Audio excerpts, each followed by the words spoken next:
This is Sierra Loxton, and you're listening to the Pro Wrestling Post podcast.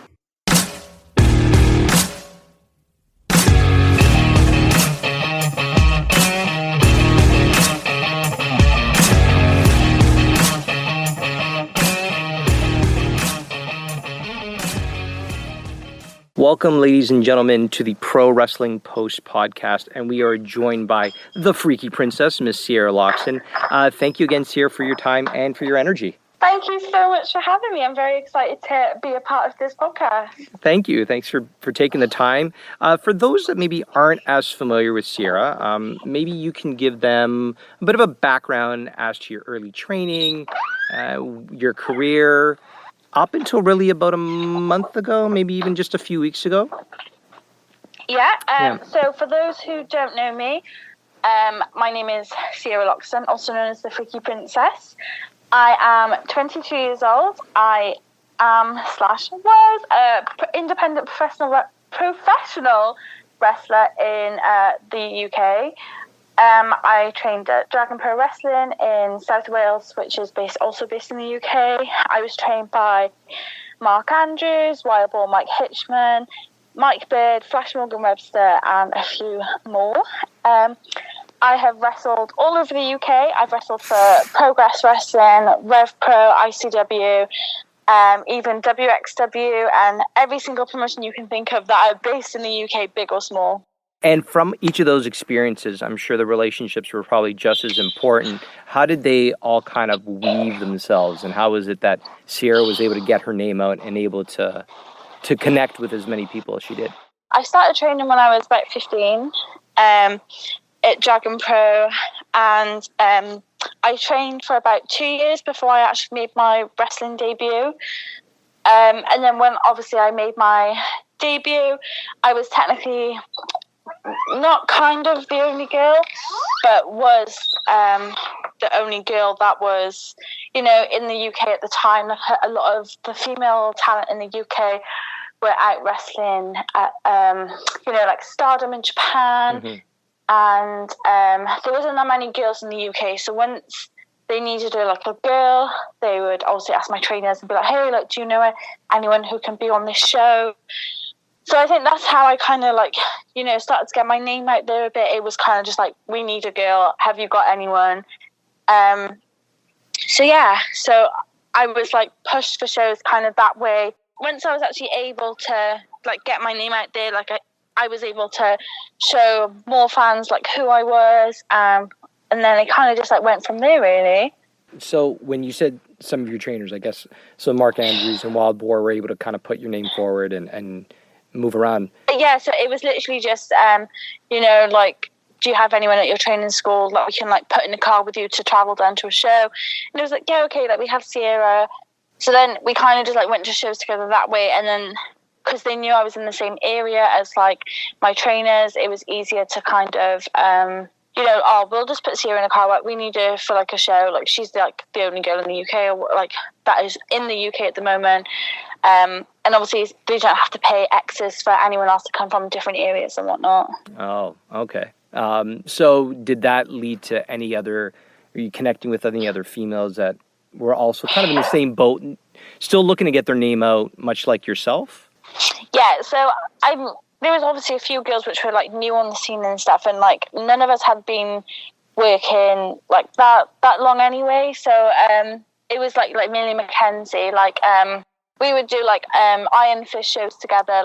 I was 18, she was 16, maybe even younger than that actually. And we were starting up in the business, so it was girls kind of helping each other build up in the business. And also you had people who veterans in the female veterans in the UK and stuff, which were elsewhere. So it was nice to connect with females who are being brought up in the independent scene as well. So it was nice. Early training, when you mentioned 18 or 16, and in some places starting as early as 12 and 14 in some places, was this always something where was the opportunity was there ever apprehension on promotions to say, hold on a second, they're technically still kids, but at the same time they trusted enough and were trusted you enough to do that. Was there ever any fear either on your parents' part or your part? No, like when I first started training, I was like 15, and I was so scared. Like I was scared to even like bump or do a roll. Like I didn't really have any idea like what I was doing. But the more you're brought into the wrestling business and the more you're training, the more you're around like your peers and whatnot, you learn how to, I mean, you might still be young in other people's eyes, but you're mature because you've been brought around like that kind of like, atmosphere. And like, so even though we're young, we're respectful and we're respectful to our peers, and we're able to, just be like mature about the situation. So I think when we went to shows, we acted older than what our age actually was. So I think that kind of gives the promoters, like, oh, okay, cool. Like they're not going to just like mess around and whatnot. And just kind of like that, really. But you also had those that put your name forward, probably also protecting and making sure that you weren't taken advantage of. Yeah, we literally had all of our trainers look out for us. Like, they look out for everyone. And we've always been protected in, that kind of sense. And yeah, it's a safe environment to be in. As you've gone through your career, there have been matches that I'm sure have stood out, either for the right or the wrong reasons. But as your journey continued on, which ones early on could you say you leaned on as being ones that helped you progress? I think mainly most of them, to be honest, because, I was new in the business. I didn't really have an idea of what I was doing. Like, I was still training. I was still very young. And it was kind of just like every match was a learning experience. And even though as like I got more into the business and I was like 2-3 years into the business, every match is a learning experience. And I've had like a fair few bad matches, but you come away, and like, even like some good matches, but you come away from it and like you grow as a person and you grow as a wrestler and you want to better yourself. Do you ever look back at your body of work and saying, I could have done this, I should have done this, but again, you just pointed out learning experience, but do you ever look back at past matches and see where changes in yourself have come along? I don't know. I mean, there's matches that have like stick out and like obviously like different learning experiences and whatnot, and I can, from when I first started like wrestling and like obviously starting my journey in like the professional wrestling industry, I can definitely see that I've grown into a different person than I was when I first started out.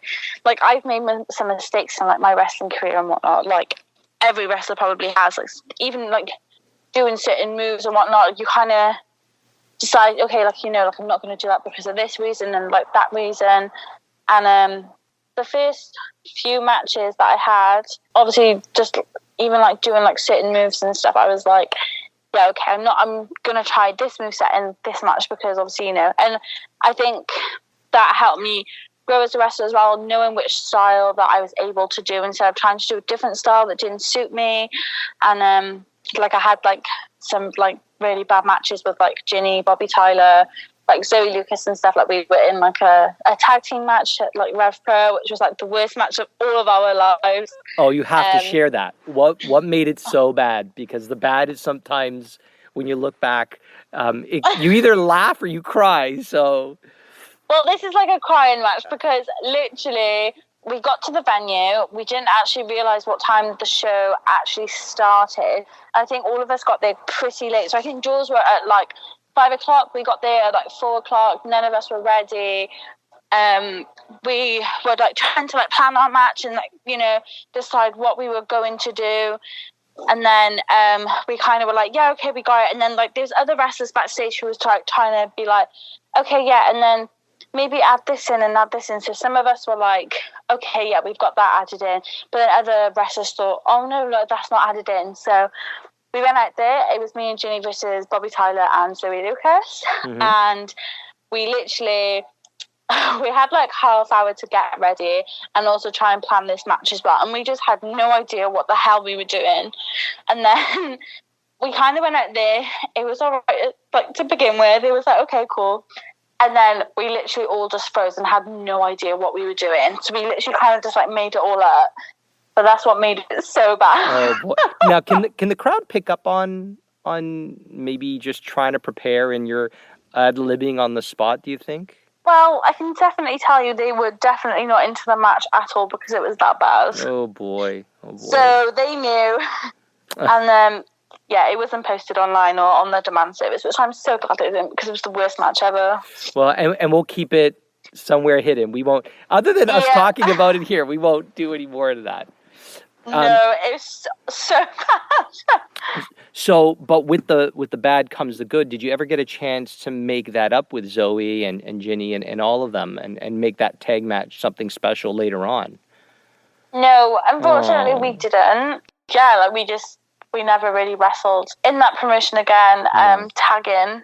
But then, we're all still, good friends, and I managed to wrestle Bobby Tyler elsewhere in different promotions and stuff, and we could show, we can work together. We are good wrestlers. So it was nice that we could, prove it that way, even though it wasn't to the same promotion. We knew that we could work each other. Oh, that's good. So at least you've had at least a singles match where you can feel better about knowing that, things can click and they can work out. Yeah, definitely. So it was nice that we could kind of just do it that way.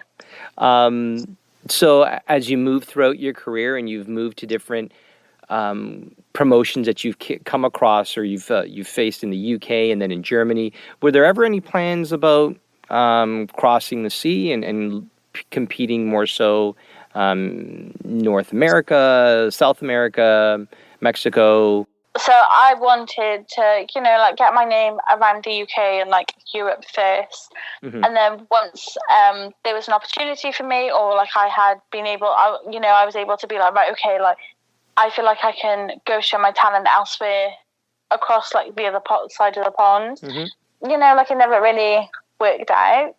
I obviously wanted to wrestle in America, Canada, Japan, and Mexico and stuff like that. But unfortunately, things happen and stuff doesn't quite work out. But yeah, but no, I did definitely want to. There was no plans put in place, but there was, in my head, I had an idea that I wanted to do it.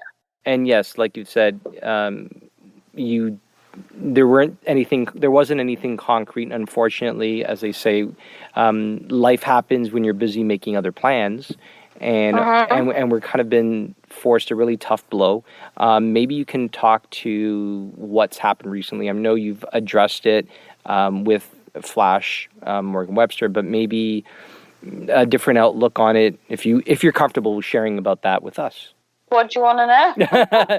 So, you put up a Twitter post for those that maybe didn't see, but Sierra's unfortunately had been forced to retire, and I'm sure, much like anyone else, at 22, when your news came out, it was something about the age of 22. I'm thinking, what is it? There was Hana Kimura, there was your career, and I'm thinking, in a lot of places, you want to celebrate, and this is just the start. But and it's not. When the news came down for yourself, how did family react? Because they were, I'm sure, just as part of supportive of your development and growth. Yes. My family, they've always been very supportive. Even when I wanted to start wrestling, and my nan would take me to wrestling, training and whatnot. And she came to watch me on my debut match when I was 18, and she's always been very supportive of my wrestling career itself. When we went to the spinal clinic, she kind of was just oh, maybe they'll give you a surgery date or whatnot, and that's what I thought in my head as well. They're going to give me another surgery date. So I was okay, cool. And then I'll be able to have my surgery, take my screws out of my spine. And I was okay. And then once all the whole COVID-19 situation is cleared and we're able to go back to wrestling training again, I had plans to put my blood, sweat and tears into my training, and I had this idea for this massive wrestling comeback and whatnot. So I felt good going to see my consultant. I was okay, cool, this is gonna happen. And then obviously I was there, and he was yeah, you have another fracture on your back. And I was like, what? And I was like, hold up, what did you say? And I was just so taken back by what he had said. I didn't actually understand what he said. Yeah, so I was just so like gobsmacked. I was like, oh my gosh. And then I asked him, I was like, hey, like, am I going to be able to wrestle again? Like, am I still able to wrestle? Because he had told me a few months before that, like, my spine was fine. Like, once it's all healed properly, he'll do the surgery to take my screws out. And I was like, can I wrestle after that? And he was like, yeah, like 8 weeks after, like, training, like, the screws are taken out, you can go back to training. And I was like, okay, cool. But yeah, so obviously I asked him if, like, I could still wrestle again, hoping that he'd be like, yeah, of course you can. But he was like, with this new fracture, if it doesn't heal on its own, and like even if it does, like I said, likely no. So what? So this fracture was unlike the other one, and what was more severe about this one that per se was because you were on the road to recovery.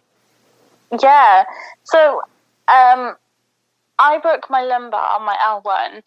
And that was my first fracture in my spine. Right. And I was like, like that was all healed and I was fine. But where I had broke it, it was like, as I'm looking at the x-ray, my first break was on like the left-hand side. But now my second break is on the right-hand side, but it's at my lower back. So I think that new fracture on my back has literally just made my spine is going to be like weak for like life now, basically. And like that new fracture, I mean, if my back can fracture just from like recovering, it's kind of just like if I went to wrestling, my back would probably crumble. Oh God, I'm so sorry, Sierra.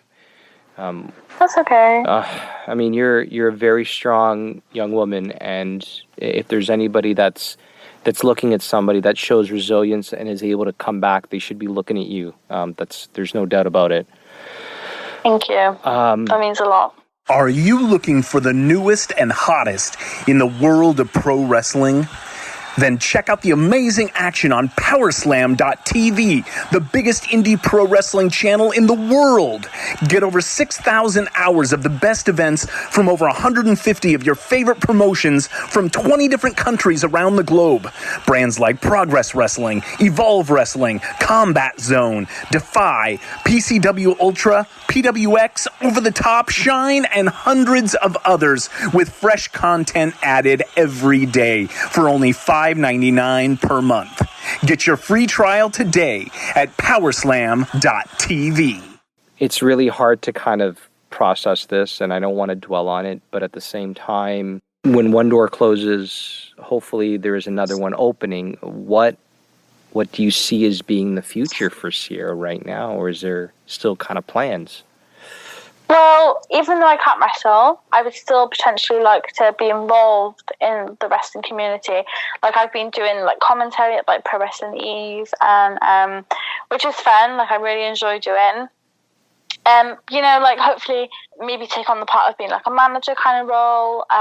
Even doing backstage, doing like storylines, or helping girls with their matches or guys with their matches and stuff, and just helping kind of that way. I definitely feel that there is still going to be like I'll still be a part of wrestling, even though I can't wrestle. I definitely will still be a part of it, even though it might not be a physical side, like which I don't mind.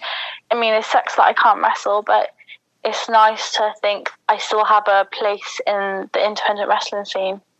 Well, even to look back at those that helped to get you to a point where you were getting your name out. I mean, they helped to kind of open the door. You walked through and took control.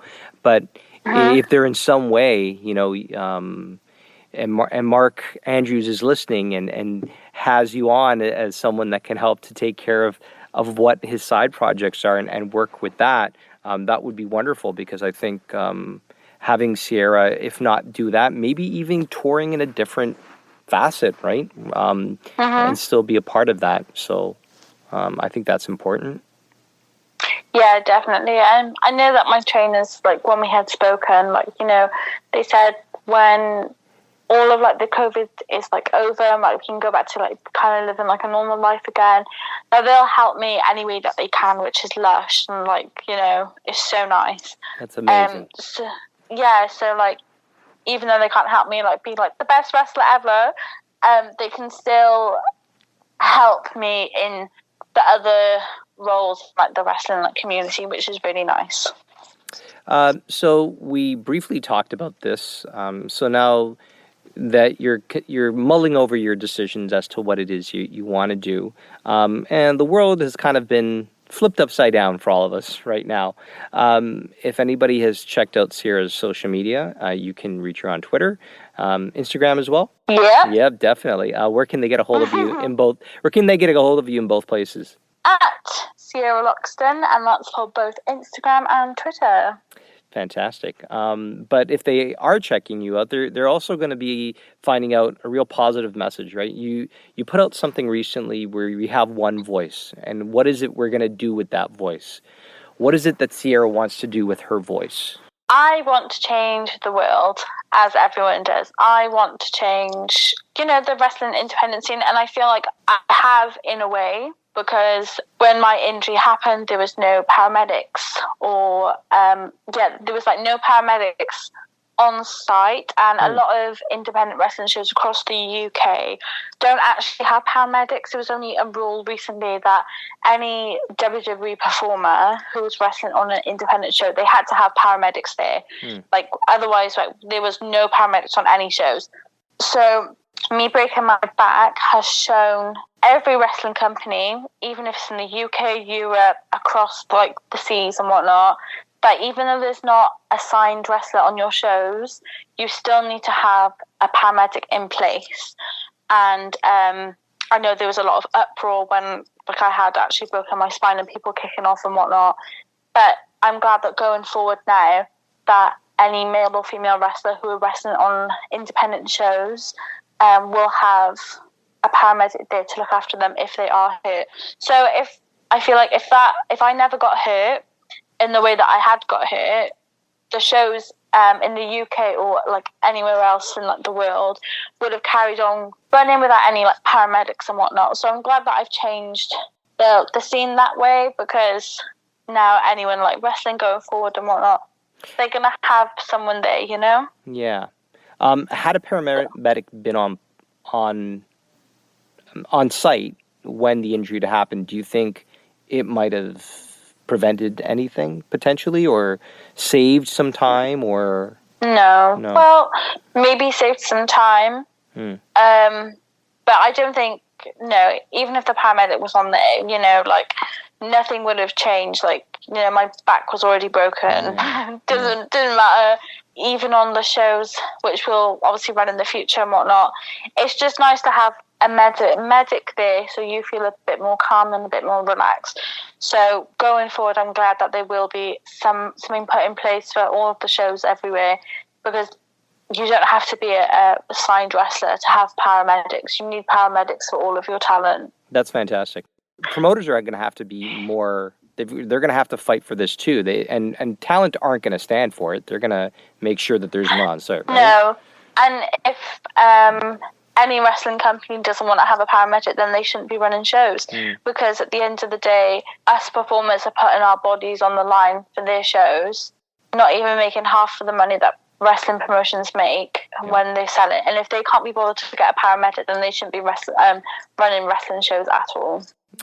Here. Well said. Are you looking for the newest and hottest in the world of pro wrestling? Then check out the amazing action on Powerslam.tv, the biggest indie pro wrestling channel in the world. Get over 6,000 hours of the best events from over 150 of your favorite promotions from 20 different countries around the globe. Brands like Progress Wrestling, Evolve Wrestling, Combat Zone, Defy, PCW Ultra, PWX, Over the Top, Shine, and hundreds of others with fresh content added every day for only $5.99 per month.